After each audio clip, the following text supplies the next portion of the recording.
You are listening to the Hiking Radio Network, where we talk the walk with shows by hikers, about hikers, for everybody.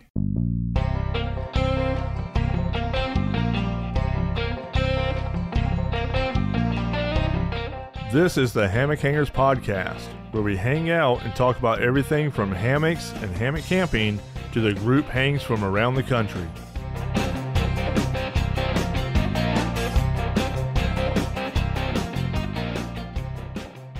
Hello, everyone. Welcome to the Hammock Hangers Podcast, the coziest spot on the airways.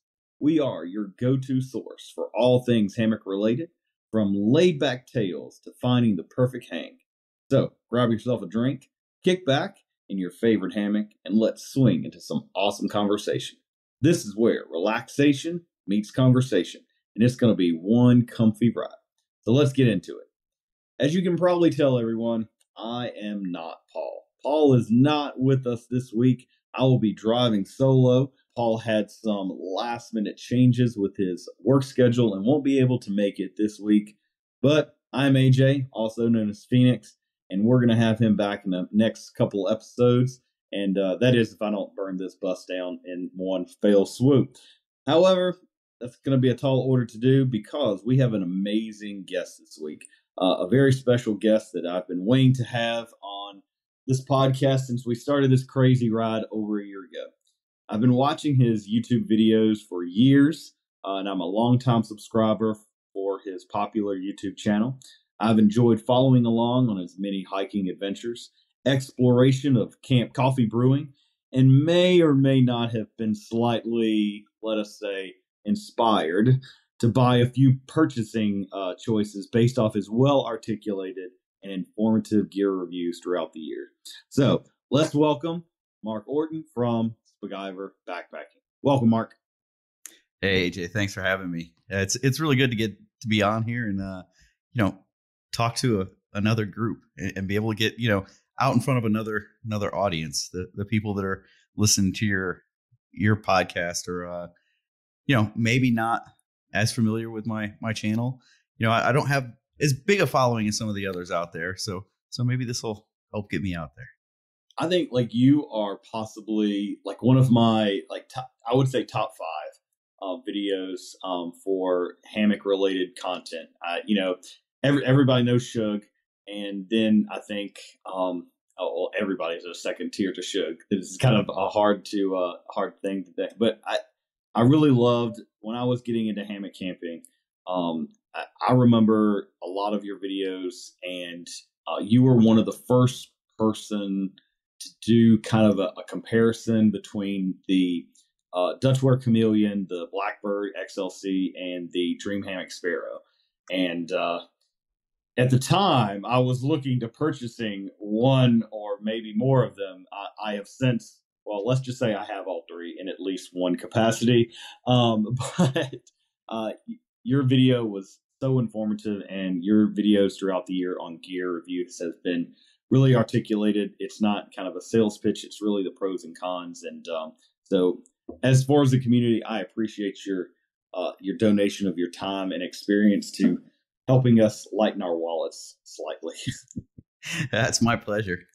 Unfortunately, my wallet gets empty as well. So that's kind of the downside of this is that, I keep going further and further down the rabbit hole, finding things, and they're not cheap. Some of the stuff, it gets so much worse when you're making your own gear as well, because it's not just I wonder what that color combination would look like. And so you speak it, and you have to speak it into existence. And next thing you know, you've got a $120 order from Ripstop by the Roll or Dutch, and it's fine. Everything's fine. That's right. Yeah, when usually my family, they are huge fans of Disney, and they have the season passes. My caveat to them getting season passes was we only buy 3 of them, and there's 4 of us. So that's how I made that happen. And when they go to Disney, it's usually my sewing day. So I just kind of stay at home and get caught up on a plethora of DIY projects that I've got going on. So that's awesome. All right, so let's talk about kind of your origin story per se. What was your beginning camping experience? Did you grow up camping, or did you just scouts? So I grew up camping. I did a little bit of scouts in my younger years, but never went through like the whole Boy Scouts, Eagle Scout thing. I did some scouting thing, but really, I grew up in upstate New York, out pretty much in the middle of nowhere. I think my closest neighbor was about a mile away. So I was kind of out there. And between the land that we had, the land that my grandmother who lived down the street had, and then we backed up to the really some of the Adirondack State Park. Uh, there were just miles and miles and miles of wilderness behind me that I could go out and explore it at any time. And that's really where my childhood was spent in the woods, playing all day long out in the woods. And it evolved into, rock climbing and camping. And,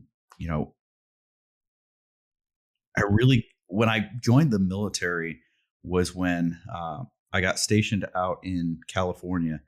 And that's when I really got into backpacking. Like that became my big thing, having the Sierra Nevada there that I could get out into, the coastal range, lots of different cool things that I could go explore. I really got into that. So I think it's pretty much been my whole life. There was probably a period of 5 or 6 years when I was living in like Mississippi, when I was in Oklahoma, that I wasn't doing much of anything outdoors other than mountain biking. But I'd gotten out of camping, I'd gotten out of backpacking for a while. And then when I moved to South Carolina, that's when I really got back into it. And so I had sold a lot of gear. And so when I got to South Carolina, putting me back in proximity to the Appalachian Trail, which was something I'd always wanted to do. I had read every single book that comes out on the AT. I was drawn back to it. And so I had to figure out a way to get back into it. And I always have had a lot of trouble sleeping on the ground. I never sleep good. And so that's when I found hammock forums. And so I started researching, what should I be getting into, and found Dutch Wear Gear. And that website has destroyed my bank account ever since. So what was your first experience as far as like saying, all right, I'm going to take this sheet into the woods and I'm going to use this as my sleep system? Kind of talk to us about how that was your first time. Man, so it was kind of summery when I got it in the Charleston area. So it was hot and buggy. And so underquilt, top quilt wasn't really, I think at the time I had bought, I think it was all Jacks or Better stuff. I think I had Jacks or Better, Shenandoah top quilt, and I don't remember what I was using for an underquilt at the time, but it was so hot that I wasn't using it. And I remember Beekeeper and I had gone down to do the approach trail and the first section of the AT, and we got the first night in, we camped at the shelter that's just before you go up Springer. So it's still on the approach trail. And I've never been colder in my entire life because I did not have, it was probably in the 60s, but it wasn't the muggy night that I had had in Charleston or in that area. So we got down there, hiked, it was hot, set up, and I was freezing my ass off. It was bad. It was bad. To the point where I was looking in the shelter to see what is in here that I can shove. I think at the time I did have a double layer because I was actually that's what I was using for an underquilt. Was I had actually the Gossamer Gear Thin Light pad, and that's what I was using to begin with. Gotcha. But I didn't bring it on this trip because I had tried it. I was sweating with it, and so I believe the second night I filled in between the two layers with leaves. And then we made it out, and I believe that's when I bought an underquilt. Gotcha. Now that I'm Gotcha. So thinking back, you that's how gave that up on the pad immediately. You're like, I'm just Oh gonna yeah, go. no, it wasn't. go. It was not working. So I had cut it. I had trimmed it to go in between and kind of be my size. But I don't know if you've ever used that. It's really tacky, and getting it, because of the way it rolls up, getting it in between the two layers, it's work. Like, it's not like blowing up an inflatable one and sliding it in between two layers. I mean, you've got to like almost climb in there with it to roll it out to get it laid in there. And yeah, it's just no fun. Anyway, pads and hammocks for the most part, not a winning combination. Yeah, I've never been a huge fan. Never been a huge fan.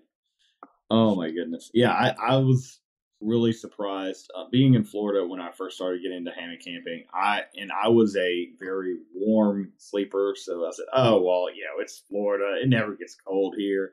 I should be fine." I discovered very quickly, literally anything under 67 degrees, it might as well be 30 outside. Right. Man, I remember me and my son went out to a place on the Florida Trail called Hidden Pond a few years ago, and it was, it was calling for like right at 67 degrees, and it was still, early summer. I said, "Oh well, I don't want to pack out my son's stuff and mine, and we're just going for a little ways. We should be fine." Man, the wind kicked up there a little bit, and I ended up being my son's underquote because he was sleeping like on top of me, and it was miserable. It was utterly miserable. And yeah, so it's amazing what an underquilt does, even at temperatures in 60 or even 70. I've been in 70 where I was like, I'm not cold, but I'm definitely not comfortable. Well, and it depends. If there's much of a breeze, I mean, that changes the whole game. That whole convective underneath you is a killer. Yeah, I mean, I've just my experience with that. I know some people that have gone out and like, "Oh, well, I didn't have any underquilt." Okay, did you have a pad? No, I didn't have any pad. I just kind of laid in there with my sleeping bag. What did it get down to? Oh, the low 50s. I can't imagine. I don't understand. It blows my mind that they're like, "Oh, I'll be fine." Oh, no, you won't. No, you won't. Yeah. A buddy of mine came out to his first hang con. I want to say maybe it was the last year, or the second to the last year we were at Doe Lake, and he was new to hammocks, and he bought just this Amazon underquilt. He didn't really even understand the temperature ratings kind of thing as far as the survivability or the comfort rating, and it was going to get down into the mid to upper 20s.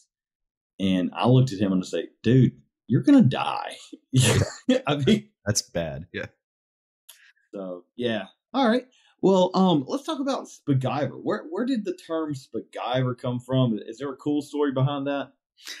There actually is. So it was a trail name that was given to me on the AT in Shenandoah National Park. So, a buddy of mine, if you go back to my very first video that's on YouTube, on the Spiguyver Backpacking channel anyway, there is a video in the Adirondacks with Sherpa and Beekeeper. So Sherpa and I, we grew up together in upstate New York. I've known him really since I was a kid. And we decided while I was stationed in California in the military, we decided we were going to hike all of Shenandoah National Park and do it as a fundraiser. So we set up a website, got donations, had different companies like donating gear and stuff, and it was really kind of a cool deal. But we were doing it for diabetes. Diabetes affects my family, and so it was a cause that I had some personal connection to. Going into it, because of my rock climbing background when I was in college, I had gotten the nickname Spider because I always climbed stuff. I was climbing up the outside of the house, whatever.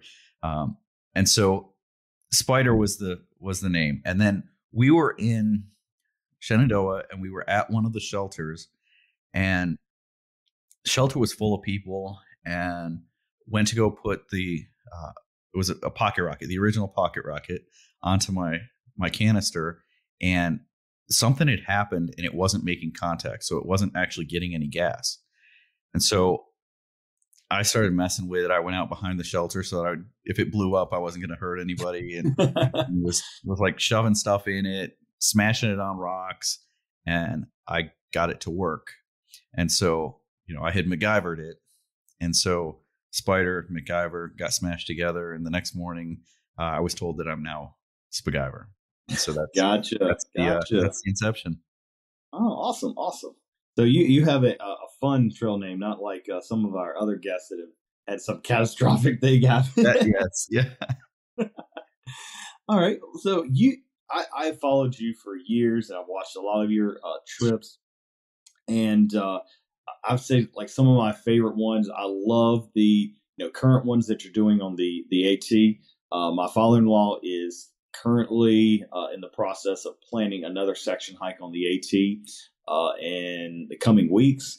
I have talked to Paul, and we have talked about doing the Foothills Trail as kind of a precursor to doing some sections of the AT. He has talked long and hard about doing another AT through hike, and me being a fairly new convert to this whole hiking world, I've looked at doing some of the sections of the AT.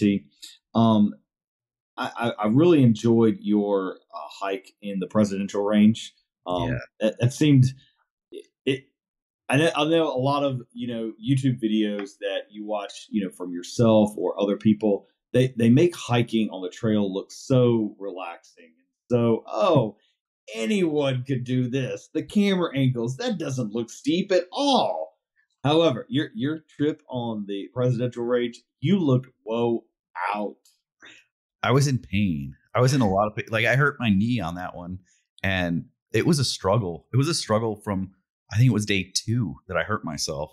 And I think we ended up doing 8. We were planning on doing 10. So yeah, I was popping more ibuprofen than any person ever should be. Yep. Gotcha. So when you talked about a lot of the people that you hike with, Beekeeper and Rain Man and Sherpa, do you prefer going solo, or do you prefer hiking with a group? So going solo is a lot of fun. I mean, I do like getting out and just kind of testing myself. You're kind of at your own pace. You don't have to worry about anything. And I think that those are more, for me, they're somewhat more relaxing getting out on your own, because there's no agenda. A lot of times when I'm with other people, I'm a planner. And that's, if you were to talk to Rain Man, he would tell you that he's never planned any of our trips. I'm the one who plans absolutely everything.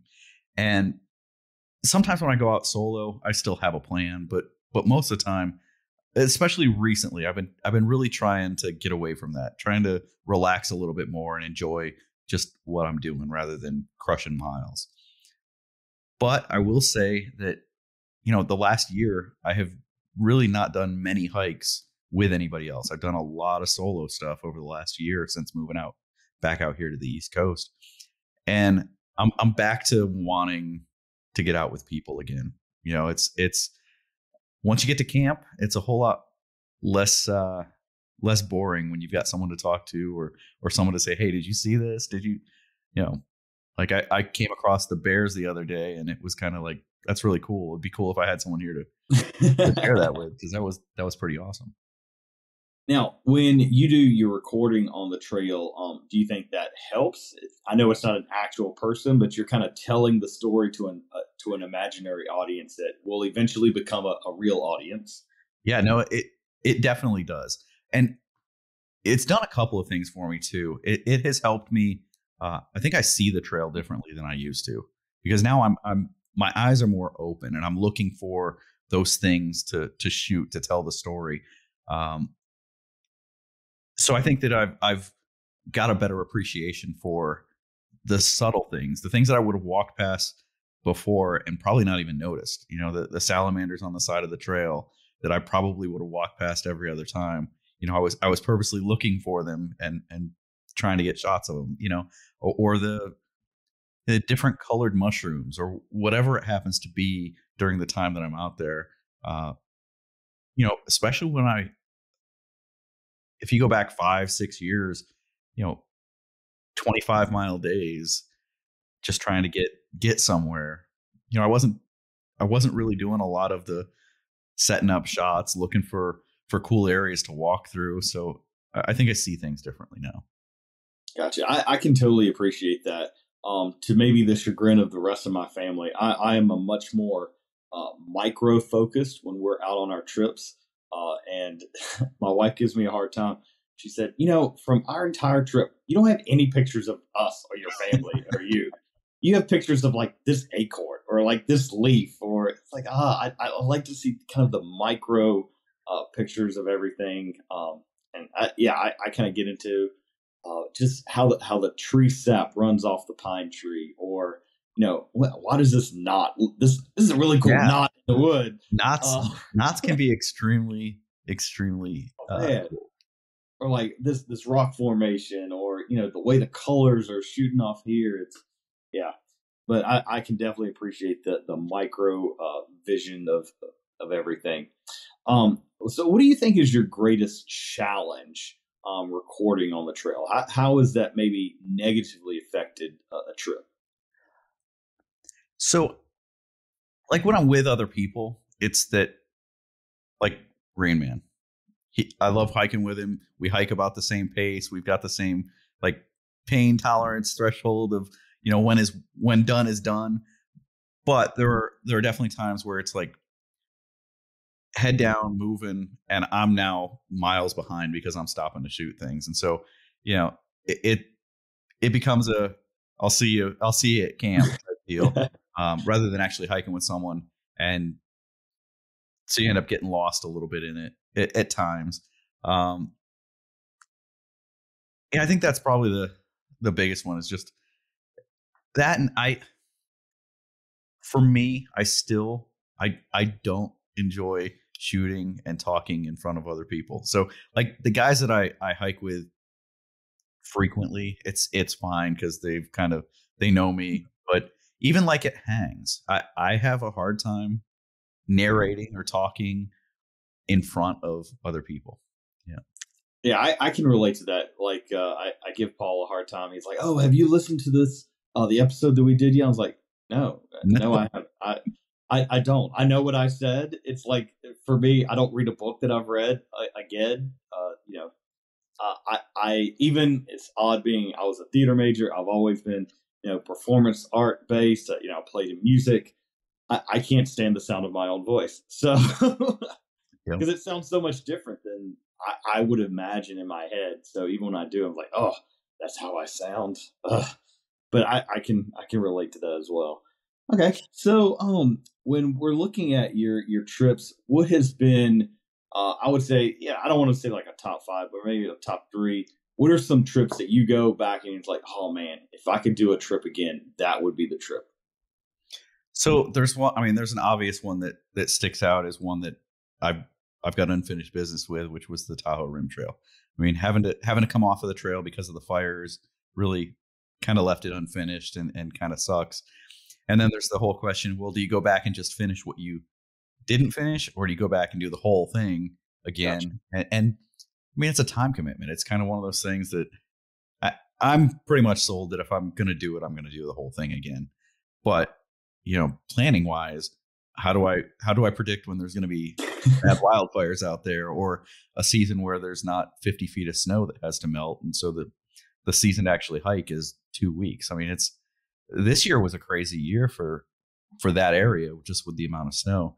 And then I think you nailed the probably the best one is the presidentials. I mean, that entire area from Franconia Ridge on was incredible. That was just awe-inspiring. It was one of those that, I don't know. There are, I watch some other people's videos and I see the places that they're going, and I'm like, man, that is incredible. For me, that the whites were like that, but I know that there's a lot of really grand stuff out there that I still want to do. And then way back old school, when I was living out in California, Ansel Adams Wilderness is probably my all-time favorite place in the entire world. And I remember, and there's one campsite that I had there at Thousand Island Lake underneath Banner Peak, and that kind of is like cemented in my brain as the best campsite ever. But again, that was a site that I don't believe there'd be any way to do a hammock. I mean, it was, Gotcha. Yeah, I mean, your Tahoe Rim Trail experience with the wildfires was kind of like my experience 2 summers ago when we were in Glacier National Park. And my entire life, I've been wanting to see Lake McDonald. You know, you see all the pictures, but it was just by some fluke that year. Even over the weekend after July 4th, they still had 20 feet of snow on the Going to the Sun Road. And like we could hike up maybe 3 miles of the road, but no, if you wanted to go across the park, you had to go down and all the way around. And I almost bit the bullet. If it was just me, I would have driven the 4 hours and just got it done. But this year, that year that we went was the latest that they had ever opened the Going to the Sun Road. This summer, when we were out in Colorado, my wife says, "Hey, they just opened the Going to the Sun Road. It's the earliest that they've ever opened it." I was like, it's just salt in the wounds. Salt in the wounds. Well, but I mean, a pretty good consolation prize. You weren't in a bad area. I mean, you were. Your trip out in Colorado looked pretty awesome. Man, I tell people, if I could remotely afford to live in a cardboard box on the side of a hill out there, I would not have come back. I mean, I guess I was talking to a guy today that used to live out there. He's like, "Oh, well, you know, it's good till it starts snowing for 9 months out of the year." No, those views out there, I could totally, I could put up with it. And I've said before, I grew up in the Appalachian Mountains in Blue Ridge area, and I am a self-proclaimed Appalachian Mountain snob. Like I love my Blue Hills, and my wife would say, "Oh, those aren't mountains. Those are like molehills." I was like, "No, they are majestic. They are beautiful mountains. They are my mountains." But when the first time I saw the Rockies, I was humbly put in my place. They just hit different. They just hit different. And I remember I thought I'd never see another spot prettier than Rocky Mountain National Park. And then I went to Grand Teton National Park and didn't think I'd ever see anywhere prettier than that. And then we went to Glacier, and wow, Glacier is it's the prettiest place that I've ever seen on earth, hands down. But we've gone to a lot of places in Colorado, and you're right. It's a stunning state. Stunning. Yeah, I definitely haven't done enough there. I know that I've had several trips planned there, and one reason or another, they all end up falling through the cracks. So yeah, it's still on my list of states I'd need to get a really nice, good, long backpacking trip out in. So what are some of the bucket list hikes that you've never done that you're like, gosh, I need to do this at some point? I don't know. I mean, it's a hard one to say, because I think that the ones that are probably most attractive to me right now are the ones that I don't know a whole lot about. And so it's I see people doing things over in Europe, and some of the Mount Blanc route is incredible. I mean, it's like 110 miles, but the scenery is ridiculous. I mean, it's so rugged and but it's also, unfortunately, extremely highly trafficked. And so while the scenery is something that to me is like, that's going to draw me in, the crowds are kind of a turnoff to me. So it's kind of like, and I've gone back and forth on this probably 100 times, whether or not I truly want to through hike the AT. And just kind of ironic that a YouTuber would be saying this, but the number of people that are now doing videos and documenting their through hike of the AT has kind of turned me off on the AT. Like, I love doing section hikes. I love going out and doing it. But the idea of doing a through hike, it's like, it's become this mecca that has drawn in my opinion, too many people at this point. And so it's lost the appeal somewhat to me. Whereas PCT still kind of has that allure, because it's still a little bit more wild. It's got some crazy things that are thrown at you. But there's also that first 600-ish miles in the desert that you got to put up with before you get to the good stuff. You ain't kidding. You ain't kidding. Yeah, I look at a lot of those videos and go, oh, I could do that. I could do that. Oh, no. Right. No. Yep. That's the one thing that in the Florida Trail, it's a good the longest state only trail in the entire United States. But I mean, once you've seen one scrub oak, you kind of seen them all, kind of thing. Yeah. So the one thing that kind of turns me off on that one is I've seen enough people. There was like a little kid that was doing it. I remember. I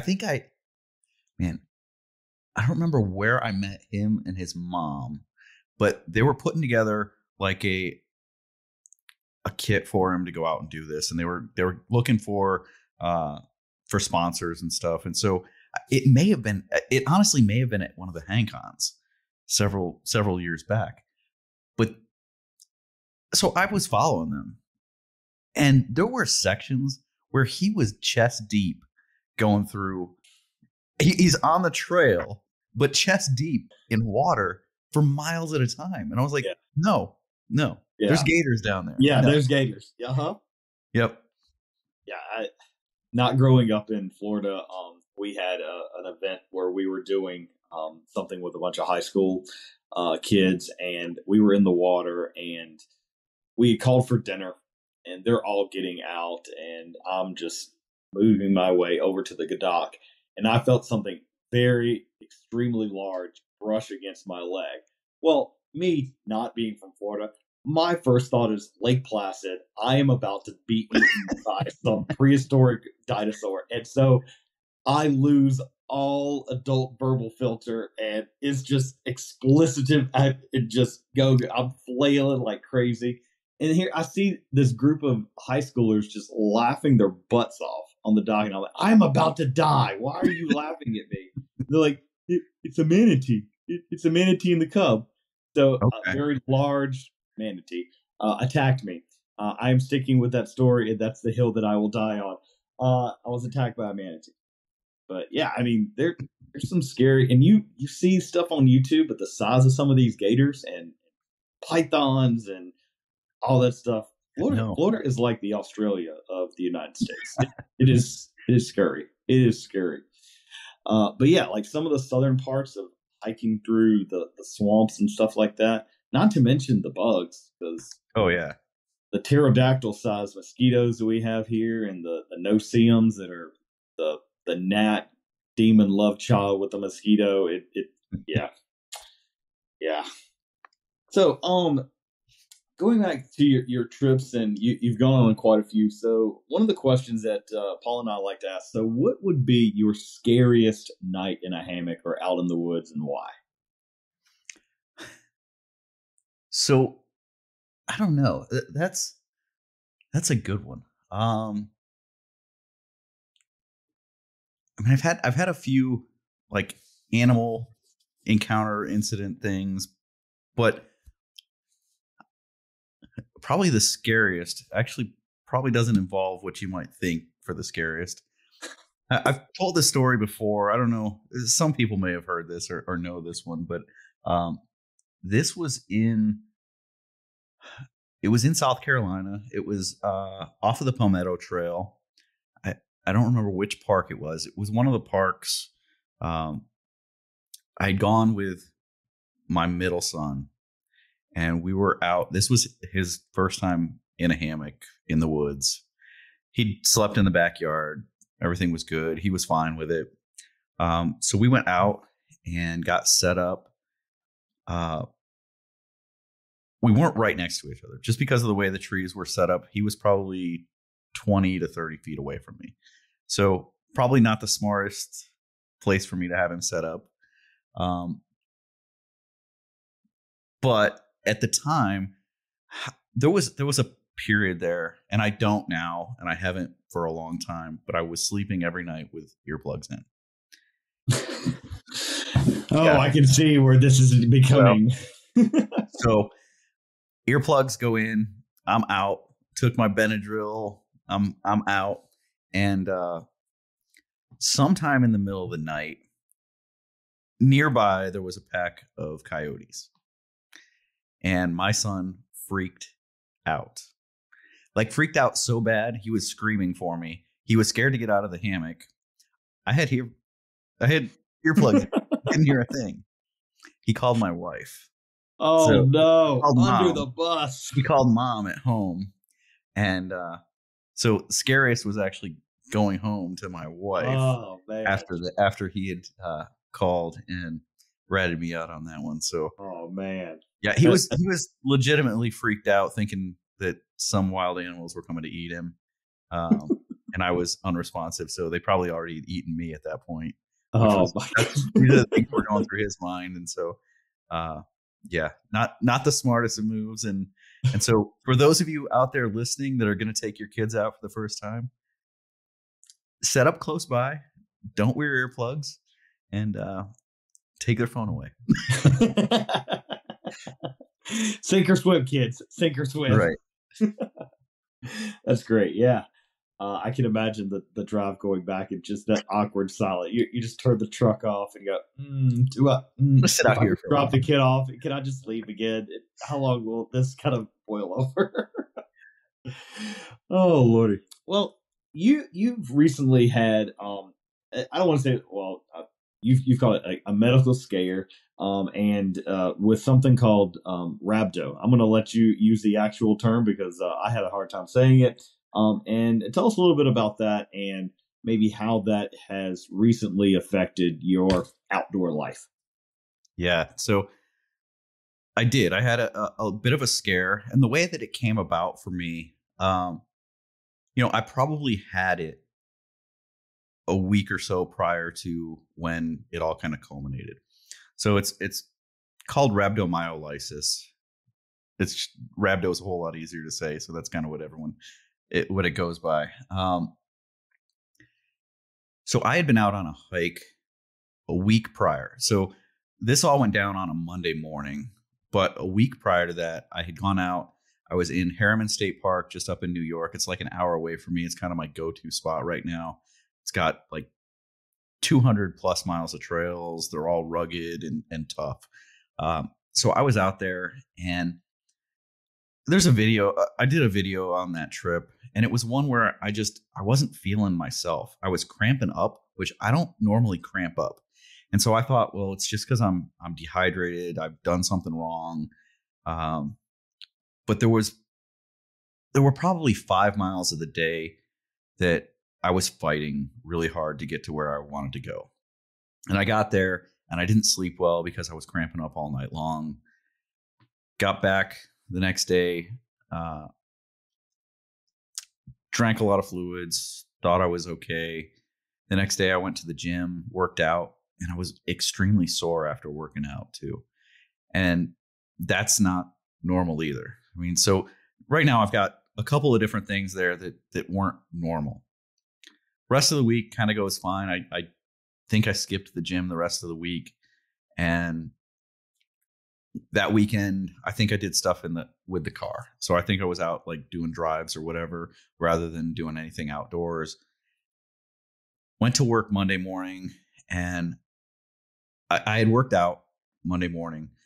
Was walking down the hall at work and started getting pains in my chest, and it was like right under my left pec, and it was also like if you were to draw a straight line through, my back was like cramping up in the same spot. I don't know whether or not I have left arm pains, because I've always got left arm pains because I've had 4 shoulder surgeries and my shoulder's a mess. So I always have pain in my left arm. But it was like it would come on for like maybe 5 to 10 seconds and then go away for a minute. And this happened like 10 times. I was like, this isn't good. So I got in my car and I went to the ER. And I thought I was probably having a heart attack. I mean, it's just kind of one of those things that scared the hell out of me. That would be my first And so I get hooked up to all these machines and IVs, and they're taking blood, and then they sent me in for an MRI with contrast or a CAT scan. I don't remember which at this point. And they came back and they were like, EKG looks good. Nothing wrong with your heart. Nothing wrong with your lungs. But we've got some weird stuff going on with your labs. So we want to take another sample. And so there's one piece that they were looking at, which is the creatine kinase number. And I think in a normal person, it should be somewhere around 100, but 100 to 200 is pretty much considered normal. And mine, I don't even remember the numbers now, but it was like 20 times what it should have been. Oh, wow. But the thing is, like, as I'm thinking back now, I probably had it. Like, this probably all started while I was out on that hike. And so this was a week later. I don't even want to know what my numbers were like. And they were talking about, how damaging this would be to my kidneys, and how, what it is it's like your muscles start to break down and leak into your blood system. And then really it's poisoning your kidneys. And so this is, the thought going through my mind is, oh crap, this is bad. And as soon as they got the results back and they had double checked them, they admitted me to the hospital.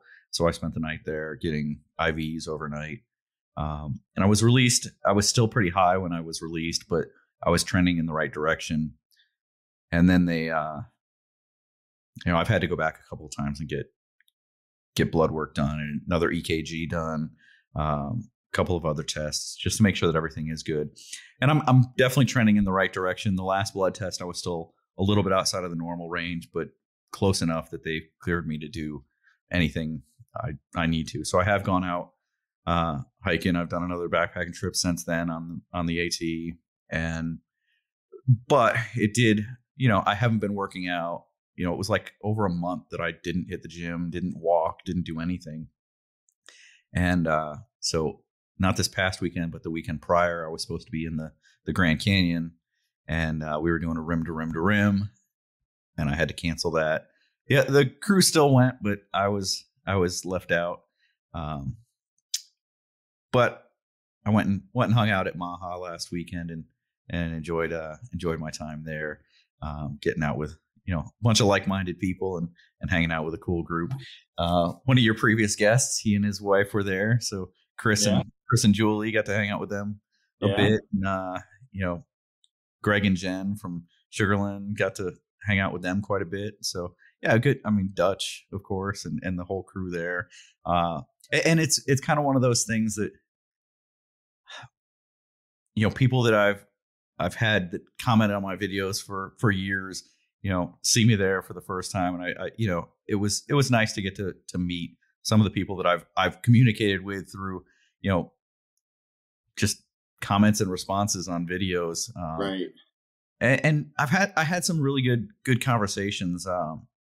Sometimes I take for granted how many people are watching some of the stuff that I do. And I don't have a big following by any means. I'm not like a big YouTuber. I've got like 14,000 subscribers, whereas, Syntax, Shug, Homemade Wanderlust, Dan Becker. I mean, the followings that they have are huge compared to me. So I can't even imagine when they go out in these types of settings, what that response is like. Right. Yeah. I loved your Maha video. Even if you didn't talk anything through it, it was like watching a family reunion video. It's like, there's Greg and Jen. Oh, there's Dust, there's Fee, and all those folks. It was good. I thoroughly enjoyed it. Maha is definitely something that's on my bucket list. Just to get out to drive all the way to Pennsylvania has not been on the radar in a little bit, but yeah, you're right. The Maha was really, really great. Well, that's I went into it. I actually went into this year with a plan to film it a certain way, and that all fell apart when the weather forecast came out, because I had the drone all charged up, ready to go. I had the good cameras ready to go, And then at the last minute, it was like, it's going to rain the entire time. So I'm just taking the GoPro. And then I've been having issues with my current GoPro with like stability on it. And so I was really unhappy with the way that entire video came out. I mean, I pieced it together so that it's okay, but it just, when I watch it, I'm unhappy. You know, it's kind of. I watched it last night, and I mean, you're probably a lot more attuned to the finer intricacies of video editing. I was like, oh, there's fun people that I know. Right, and that's what at the end of the day, this one I just wanted to capture, you know, kind of the essence of this get together, and I think I did that pretty well. Yeah, absolutely. So with your rhabdo, is that something? Is it a common thing that happens with, you know, backpackers, or so that's a great question, and I don't really know. So the only time I've ever heard about it before, so recently, of course, there's been a couple of things that have come out, but there was a mountain bike video called 24 Solo that I watched back when I was racing, and it was about I can't even remember his name, but a guy that had won like 7 world championships in a row doing 24-hour races. And some Australian guy had come out and beat him, but had gone and pushed so hard over this period that he ended up in the hospital for several days because of rhabdo. And that was the first time I'd ever heard of it. Kind of forgot about it before or since then. And I don't think I've heard of anybody getting it until Dan Becker had the incident in the Grand Canyon. It had to be airlifted out of the Grand Canyon. Since then, you know, I had my scare, and I've put out, you know, the video, and some of the responses and emails I've gotten, there have been quite a few people that have said, hey, I've had pretty much the same thing happen. So I don't know if it's becoming more prevalent or not, but I kind of have, I've been talking with some people about kind of my thoughts on this. And for those of us that get out and do a lot of backpacking or strenuous things like that, I don't know if any of the followers are on here or followers of Homemade Wanderlust, but Dixie just had to be airlifted out. She was in Idaho. And so hers was a hard issue. Her Apple Watch kept telling her she was in atrial fibrillation. And so she pushed the SOS button on the Garmin and got airlifted out. $60,000 plane ride or helicopter ride out. Get that insurance, everybody. Yeah, for real. But hers was due to a medication.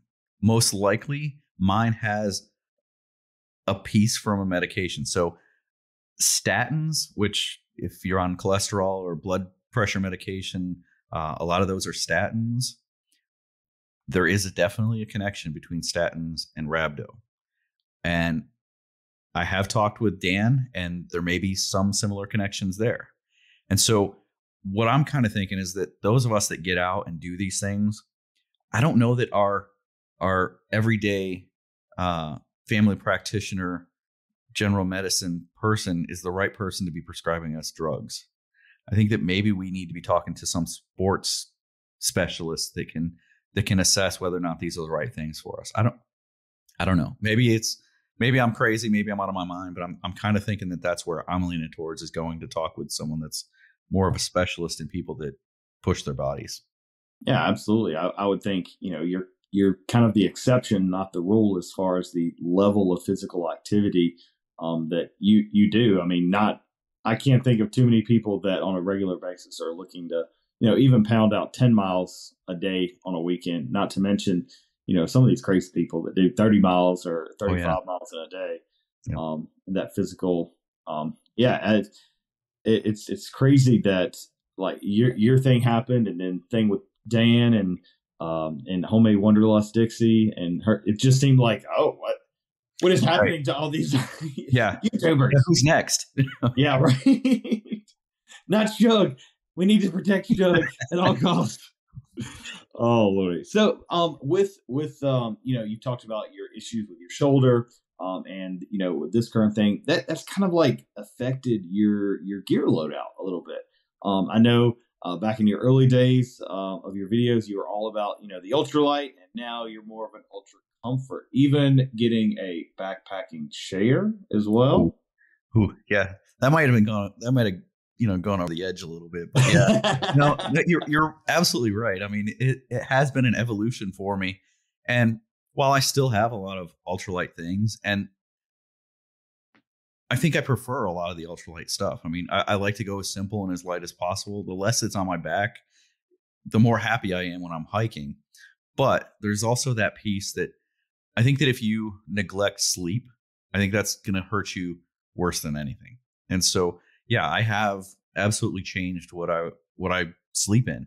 I was doing the gathered ends, the chameleons, the sparrows, random other ones that were out there, Trailhead's Wraith when I was going like super ultralight. Mm-hmm. That is a scary hammock. Yeah. That is a scary hammock. It is. You can see right through it. there's something there. John makes an amazing product. Don't get me wrong there. Yeah. But he brought it to HangCon one year, and the concept of it is just so. This is witchcraft. This is just pure witchcraft. Nothing should be like this. Well, so actually, I mean, the origin of that one, it actually stemmed from Rain Man and I were out with one of his lighter hammocks, and I was like, I don't know why.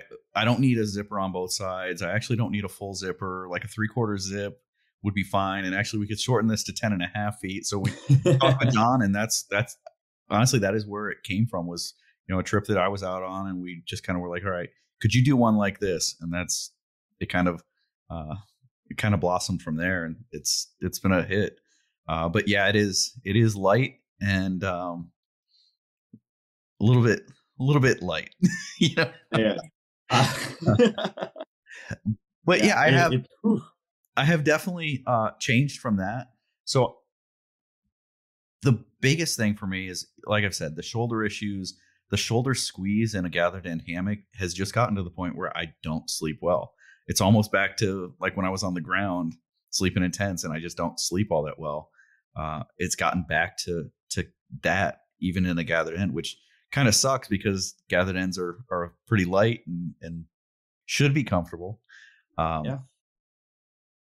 But I've really, I never saw the draw to a good bridge hammock until recently, and now I've kind of really jumped into that one with both feet. And it started with the Banyan. So I got the Banyan from Dutch and got to testing that, and that was good. I was sleeping a whole lot better in that. And then I started experimenting with some other things, and now I found the Townsend Luxury UL is the one that I'm in now, which it's the lighter version of their big boy type hammock, which it is absolutely the widest one that's out there. It's a little bit different. It's one that not everybody can get into and enjoy. A lot of people don't like where the bars are. The bars are either like right over your head. You're pretty much looking at them, or depending on where you are in the hammock. But that's also one of the things I like about that hammock is it's so long and it has a lot of versatility. I was just showing Jen this weekend that, if you lay in it, you can totally lay on your stomach completely flat, because there's like a trough up at the head end. You can kind of put your arms underneath your pillow, and it's like sleeping on a bed. But then if you're laying around, like this weekend, there was a lot of rain, and there was a lot of time laying around in the hammock while it was pouring outside. And I was just reading. So I had, Kindle on my phone reading. And if you slide more towards the foot end, it kind of brings your head up a little bit, and it puts you in a great reading position. So it's like, it's got a lot of versatility to it there. And it's just, for me, it's so much wider that there's virtually no shoulder squeeze. And that's helped me. And that's, side sleeping, stomach sleeping, back. It's definitely there's no going back at this point. Yeah, I have one of Bill's big guy bridges. And you're right. It's massive. It is massive, but you're 100% right. The construction is very different than your Banyan or your Ridge Runner, which is the hammock that I am in right now. I'm a full Ridge Runner convert. But there's something about that big boy bridge. It is a special hammock. And also, Bill is a great guy. I've had a few conversations with him over the years, and great guy. I need to get him on the podcast as well. You might need to lengthen it. No, that's one thing I will never say is that Bill's not short on words. You know, he's a writer and a good writer. But what I love about it is like when I started asking him questions, and you know, for those out there that think that because I do a YouTube channel, I get stuff sent to me for free all the time. 90% of the stuff that I'm using right now, I bought myself. Bill, for example, does very few hammocks a year. He's not in a position to be giving a bunch of stuff out. And so I've paid for my hammock from him, and I've paid for pretty much most of the stuff that I'm using at this point. And I actually, there are a couple of reasons for that, but one, I'm not bought. A lot of YouTubers out there, I don't trust what they're saying anymore. You know, It's like, I don't know. It's different. There's when people start getting stuff for free and they're getting paid advertisements on their channels, you've got to ask the question, is this real? Yeah. And that's one of the things that I definitely, my stuff is real. But the thing with Bill is that you ask him a question and he gives the most detailed response I've ever seen. Like I was telling somebody, I think that one of his emails that I got from him probably took me a half hour to read. I mean, even if you look at some of his posts on hammock forums that he's responded to people, like a forum page is just his response to some of these questions, right. which is great. He's very detailed. He leaves nothing to the imagination, and he will answer your question in a few words or chapters or edition. A book. So what is your current setup looking like? So like we were talking before we were recording, if there was a house fire and you had to save one setup, what are you grabbing? So my go-to right now, you know, depending on the time of year, might change which quilts I'm grabbing, but maybe not. I think I'd probably still grab the same quilt set as well. But it's the Townsend Luxury UL, the Dutchware Gear Bonded Wide Winter Xenon Tarp, because it's a tank of a tarp. Well, it is awesome. It's big enough for that bridge. Like I can sit in that bridge and it doesn't touch the sides. I'd love to say, it's my Hammock Gear Winter Palace, but the Winter Palace isn't big enough for that hammock. Yeah. And so that's kind of become my go-to. And then my UGQ set of 20 degrees. Both of them are custom. Both of them are overstuffed. Those would be what I grab. I mean, I've got probably too many sets of quilts, but 20 degree is a hard number to beat. It's probably the most flexible for all year long. Yeah, I would agree with that. And like for anybody that's asking, like, what type of temperatures would you get a quilt? And so I'd always say 20 degree. 20 degree. You can use a 20 degree comfortably as an underquilt. Yes. Even in the 50s and 60s, you'll be fine. Now, top quilt, that's a different story. Completely. You will melt with a 20 degree top quilt at 50 degrees. But the underquilt, you've got a little bit more leeway with. And I can echo that. UGQ makes amazing stuff. And they're also huge supporters of the hammock community as well. So shout out to them. So what kind of suspension are you using with your bridge? So I've got so it's Myers Tech. So Jeff Myers just got a set of straps from him, and I Beckett hitch it. I mean, I've been doing the Beckett hitch pretty much exclusively for probably the last 4 or 5 years. I mean, I've experimented with different things. There are really cool systems out there, like the set that Autumn from Emery.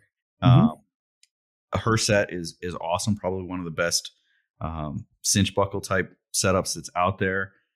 But for me, the simplicity of the Beckett hitch wins out. It's hard to beat. It really is. It's hard to beat. So one of your favorite segments that you've had on your YouTube channel has been your series on camp coffee. So that really speaks to my soul because that's how I keep children alive on a daily basis. Um, so what is some of your favorite coffee that you're going to? Like right now, I'm a huge fan of some of the Ethiopian coffees that I've found, and right now I'm actually drinking a a Guatemalan from a local roaster, Cattle Dog Roaster, and so I'm looking to see like what are your coffee preferences? Yeah, so you're right up my alley. I mean, Ethiopian is absolutely my favorite region. Definitely what I go to. I like the light florals. Um, you know, the ones that are really delicate are kind of my go-to. I don't like the hard, heavy stuff all that much. Yirgacheffe Mm-hmm. is probably my most of the time go-to. So Onyx, I don't know if you've ever tried Onyx coffee roasters out of Fayetteville, Arkansas. They're a pretty big roaster, but they do a lot of experimental stuff. And so I like to try a lot of their roasts from time to time. But they've got several different Ethiopians in their rotation at any time. Some of them will be like a different fermentation or a low oxygen fermentation, different things. But I actually was out in California not that long ago, and I stopped by a roaster called Handlebar. I think it was Handlebar Roasters, and they had a different region of Ethiopia that I'd never had before. It begins with like CHE, and I don't recall what it is, but that one's actually really tasty. And I believe that the day that I went in there, they had either a Nicaraguan or a Guatemalan that they were doing, and that was actually really good too. I may be saying Guatemalan because I think that's what I won at the raffle at Maha was a bag of Guatemalan. It's a medium roast, so it's not quite in my wheelhouse. It's a little bit more bitter than what I normally like. I like the acidic a little bit more than the bitter. Yeah, that's what I love about the Yirgacheffe coffee. Just that almost the citrus or lemon zest as to it. I remember the first time that I had an Ethiopian Yirgacheffe. We were Wolf Hills roaster in Abingdon, Virginia, which is still the place that my heart calls home. It's where I went to college, and it was a game changer. I was like, oh my gosh, I have never tasted a coffee this good that I can say that I could drink this completely black with nothing added, and it was so good, so good. Well, how is your brew method different from maybe like at home, and what's your go-to out on the trail? Yeah, so I think most of the time on the trail, if I'm taking good coffee, I use the AeroPress Go. It's pretty easy. Sometimes I'll use I've got the GSI pour over, the really, really lightweight one. I don't remember what it's called, and sometimes I'll throw a filter in there to slow down the brew, which works really well. But at home, it's almost exclusively a pour over at this point. Gotcha. I take the time, measure everything out, timer. You're okay. Scales and timers and make it right. Yeah. I have not gotten to this point where I'm like measuring things. I was like, that looks about what it was when I measured it, 5 years ago or whatever. Right. As I'm like, kind of bootleg brewing coffee in my classroom, that I have this kettle that might be used for a science experiment at some point in life. Yes, it's like, someone opened the door, you shut the closet, but I have an AeroPress that I use usually at the house. I would say with your AeroPress, I got the the pressurized top that goes on it. Okay. Yep. It filters right in. And honestly, people may roll their eyes at me, but it makes a difference. It tastes does so much better. Yep. So much better. Well, that's going to wrap it up for us for this week. Mark, I really appreciate you coming on, and hope you've enjoyed hanging out with us. And we definitely need to get together again soon. So how about in January? Maybe in Florida. What is going on in January? I don't know. There's something that a lot of people go to. I've heard about it. I've heard about it's a little thing. Oh, is that hang con thing that people? Oh, that's what it's called. Yeah. Oh, yeah. That little hang.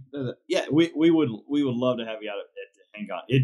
It's a different venue than you were out there at last time, and it's significantly larger. Awesome. I will say this now that Paul's not here. It is scary how big it has gotten, and the I guess the amount of people that is willing to invest their vacation in coming out and hanging out in the woods with us is very humbling. This year we are proud to say, and I don't even think Paul has said this on the podcast, we have a slew of international guests coming over, so that kind of makes us feel important or crazy, one or the other, depends on how you look at it. But yeah, we would love to. Are you planning on coming? So it's definitely on the calendar right now. Awesome. I'm just gonna need someone to pick me up from the airport. So if anyone out there, for you, Mark, I will personally come and pick you up from the airport. Man, I'm honored. Awesome. All right, well, that's going to wrap it up for us this week, and I really appreciate everyone spending time with us. And again, thank you, Mark, for coming on and chatting with us. Before we go, don't forget to hit that like button if you enjoyed today's episode, and subscribe to our podcast and wherever you get your podcasts.